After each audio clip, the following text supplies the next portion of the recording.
Hello student, आज के इस वीडियो में हम देखेंगे इलेक्ट्रिसिटी का एक बहुत ही इंपॉर्टेंट टॉपिक है जिसमें रेजिस्टेंस को कैसे जोड़ा जाए। ठीक है ना।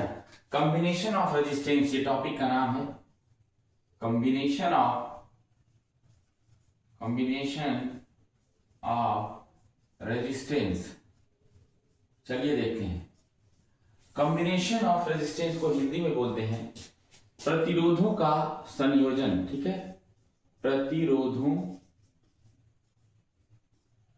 प्रतिरोधों का संयोजन। संयोजन मतलब जोड़ना। हम रेजिस्टेंस को कैसे जोड़ें। ठीक है, दो तरह का रेजिस्टेंस होता है, एक पैरेलल में जोड़ा जाता है और एक होता है सीरीज में जोड़ा जाता है। तो देखिएगा आप लोग, पहले सीरीज का आप देखिएगा। Series combination of the resistance अगर हिंदी में कहो तो इसे कहते हैं श्रेणी क्रम संयोजन। संयोजन मतलब जोड़ना होता है, श्रेणी क्रम है सीरीज में। इसको कैसे हम करेंगे, बहुत ध्यान से देखिएगा। सीरीज में आपने पहले पढ़ा होगा कि R इक्वल टू क्या होता है। R इक्वल टू होता है, या R टोटल कह लो, ठीक है ना। R total, R equivalent equal to होता है R1 plus R2 plus R3 plus dot dot dot dot so on. मतलब जितने भी रेजिस्टेंस हैं उनको सीधे सीधे जोड़ देना है। सीधे सीधे जोड़ देने से सीरीज कॉम्बिनेशन का टोटल रेजिस्टेंस निकल के आता है। लेकिन ये कैसे फार्मूला ये आया होगा, इसे हम देखते हैं। फार्मूला कैसे आया होगा, सबसे पहले हम इलेक्ट्रिकल सर्किट बनाएंगे। इलेक्ट्रिकल सर्किट का मतलब होता है कि जिसमें वायर हो, की हो, रेजिस्टेंस हो, वोल्टेज हो, करंट हो, बैटरी हो, ये सब मिल करके एक सर्किट बनाते हैं। वो सर्किट हम यहां बना रहे हैं। देखिएगा स्टूडेंट, माना हमने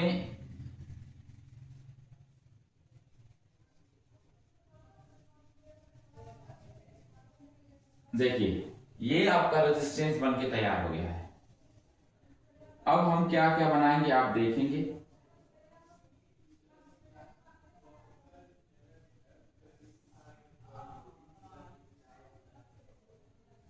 देखिए स्टूडेंट, ये जो निशान है ये की है, बटन जिसे हम अपनी भाषा में कहते हैं की।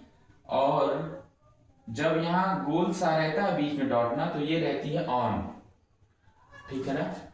ऑन को बोलते हैं क्लोज, ऑन को बोलते हैं क्लोज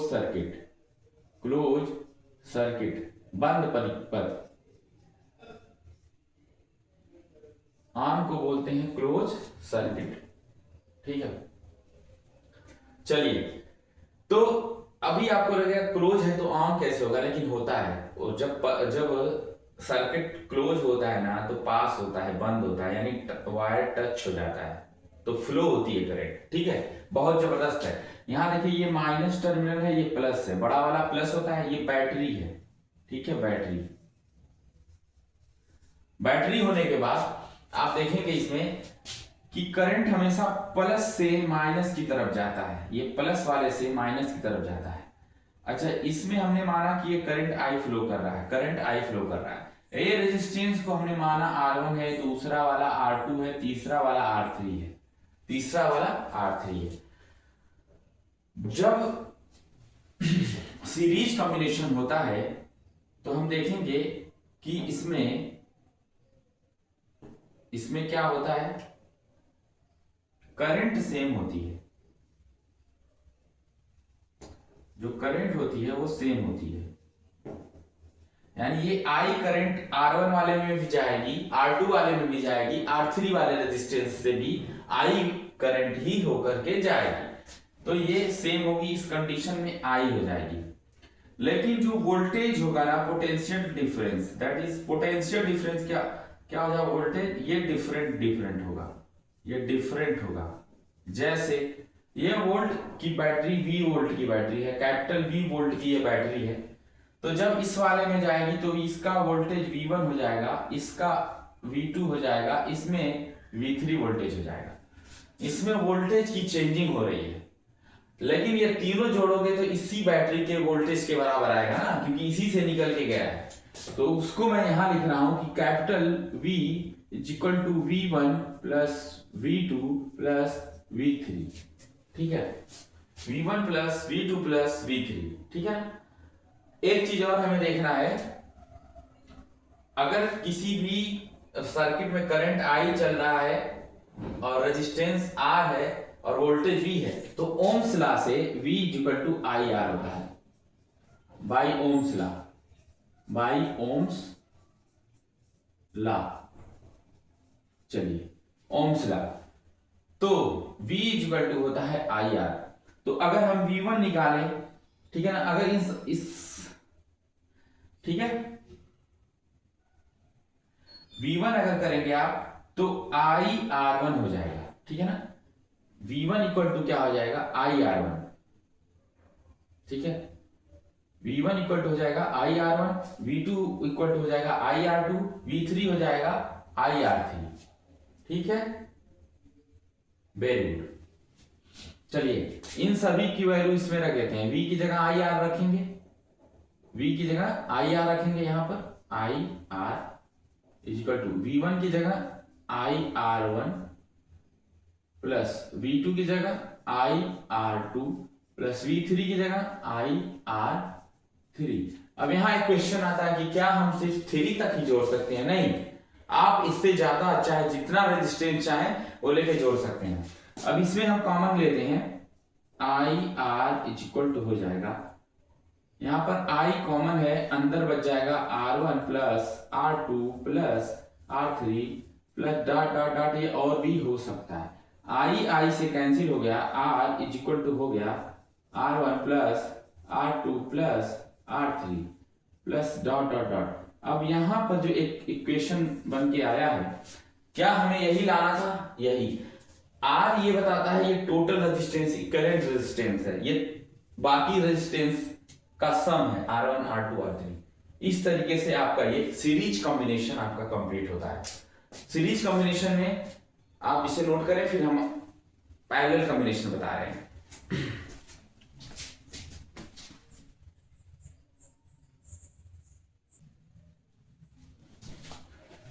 अब क्या होगा इसमें, ये हम मिटा दे रहे हैं। ठीक है, अब हम देखेंगे पैरेलल कॉम्बिनेशन। ठीक है, पैरेलल कॉम्बिनेशन में क्या होगा जरा देखना पड़ेगा, कैसे सॉल्व होगा। ठीक है, combination of resistance in parallel. Parallel में क्या होगा देखते हैं। पैरेलल में आपने देखा होगा 1/R equal to 1/R1 plus 1/R2 plus 1/R3 plus dot dot dot so on. इसमें क्या होता है कि V क्या होता है, V होता है सेम, बट I क्या होता है, डिफरेंट होता है, डिफरेंट होता है। करंट इसमें अलग अलग होता है। इसके कॉम्बिनेशन को हम यहां पर बता रहे हैं कैसे होगा। ये हमने सर्किट बना लिया है, सर्किट बना रहे हैं, कैसे होगा, सब पास ऐसे करके, ऐसे, फिर ऐसे करके, ऐसे, फिर ऐसे करके, बहुत सही, ऐसे, फिर ऐसे, ये बन गया आपका। चलिए, सेम ऐसे करके बनाते जाएंगे और लगाते जाएंगे, बनाते जाएंगे और लगाते जाएंगे। चलिए, ये हो गया। यहां कुंजी लगाते हैं, करंट आ ही जाएगा यहां पर, और यहां पर R1, this is R2, this is R3, सब में V है, सब में V है। मान लो ये A है और ये B है, टर्मिनल के बीच में V V V, तीनों जगह V है। वोल्टेज बराबर है, सब में वोल्टेज बराबर है, मैंने बताया सेम है, बट I डिफरेंट है। I डिफरेंट होने का मतलब ये हुआ कि यहां से जाएगी तो ये मान लो I1, ये I1, इसमें जाएगी I2 कट जाएगी, और इसमें जाएगी तो करंट I3 कहलाएगी। ठीक है, हमने इस हिसाब से ले लिया है। अब आप ये नहीं कहना सर आपको कैसे पता I1 जाएगी, हमने कहीं तो मानना था, तो I1 R1 के साथ मान लिया। I2 R2 के साथ मान लिया, I3 R3 के साथ मान लिया। यहाँ पर पॉजिटिव टर्मिनल, ये निगेटिव।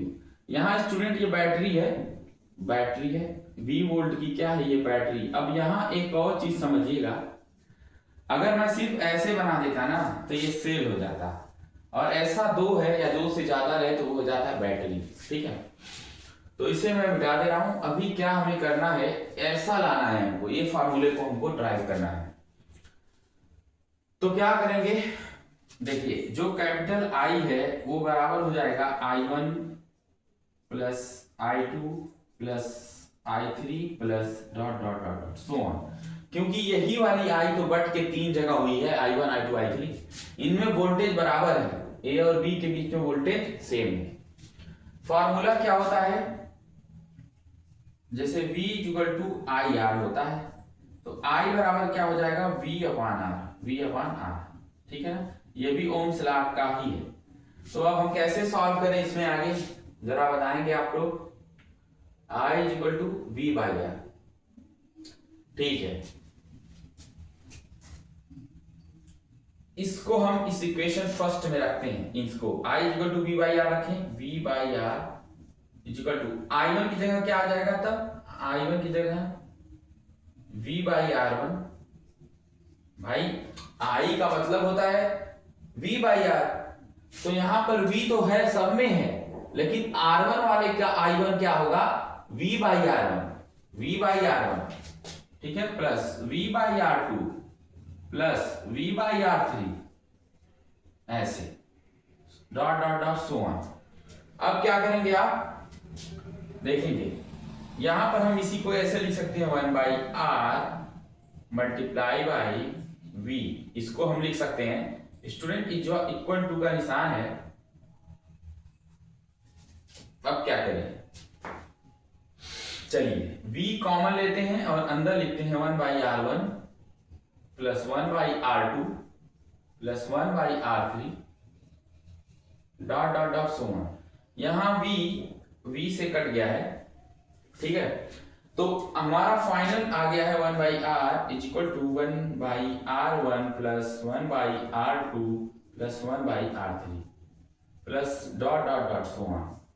इस तरीके से ये आप देख पा रहे होंगे, ये आपका कॉम्बिनेशन है इन पैरेलल।